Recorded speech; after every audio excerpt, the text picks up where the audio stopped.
Cari amici da Maratona Veneta, buondì. Ancora abbiamo il Zogato. E che parola è la parola Zogato?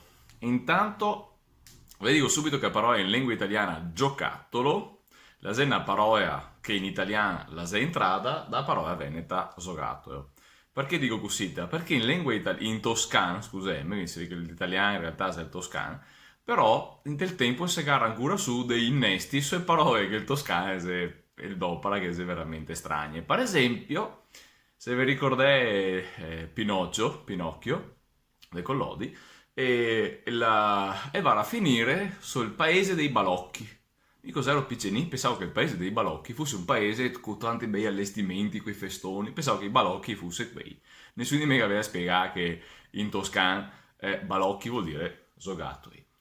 E ora, per gli altri, Pinocchio va nel paese dei giocattoli. E forse tutto c'ha più senso. E in Veneto sta parola qua la viene dal verbo zogar, che si può dire anche zogare. Mi per esempio che so dal bassanoto, gli altri diciamo il zugo. Dunque doparemo addirittura la U.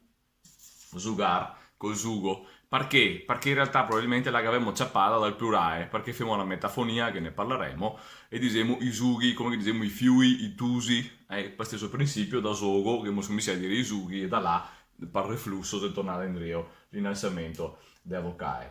Ma allora, quello che mi interessava fare vedere è anche che rispetto all'italiano giocattolo, che la se vedi qua è una parola che è l'italiano e se tira dentro da lui a partire dal Veneto.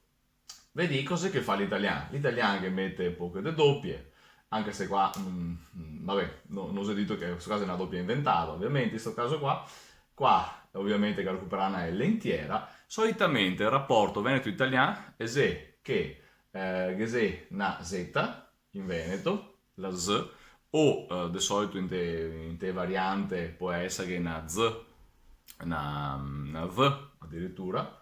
Difatti qua si può dire anche zogar, si può dire anche zogar con ADH, si può dire anche dogar o dugar con AD normale.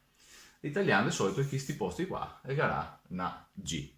In latino cosa che c'è sotto? Che è il verbo giocare, che sta io qua, la recatemo anche, non so, sul francese jouer, con pronuncia differente la catemo anche sul spagnolo juega, quindi zoga, e gioca quindi gioca in zoga, in coso, in portoghese, anzi ve lo scrivo, che così te vedevo una roba interessante, che l'italiano tiene la K del latino, giocare in latino, giocare in italiano, cioè toscano, invece il veneto è la G, zogar, come che la G anche il spagnolo, il portoghese, scusami, e anche la G è spagnolo, che dice juega, no? Quindi gioca.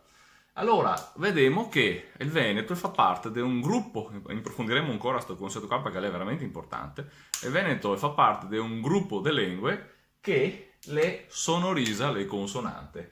Questo è mese, anzi più di mese delle lingue, se voi guardate il video il pomo e la patata, per capire questo discorso qua, delle due grandi categorie dentro le lingue romanze, ecco il Veneto fa parte della categoria nord, diciamo, le cosiddette lingue occidentali, qui a nord di una certa linea che adesso che il video là, e qui fa questo fenomeno qua, qui che se sotto tendenzialmente non le lo fa, e invece il Veneto è di questo ora. Bon, Tusi, e ora, adesso che avevo capito che questa parola qua, giocato, che quando che avevo scoperto, ho detto, ma perché nessuno di me aveva detto che l'italiano giocattolo corrispondeva al toscano balocco e che il balocco non sapeva neanche cosa che era? D'altronde, quando che diciamo Babbo Natale, non se ne rendiamo mica conto che per tutti gli altri del mondo là è papà, quindi seria papà Natale per gli altri, no? E mia Babbo Natale, perché Babbo è la maniera tutta strana che si è inventata i toscani di chiamare a pare di papà, no, papà o papà, ma niente seria il papà Natale. Boh, se vediamo domani. Aspetta, ferma, ma ne smetto sempre ultimamente. No, forse perché sono io che parlo il gusto, anche a me. 22, fatto che ne manca 78. Così, teniamo duro, andiamo avanti, ci vediamo domani.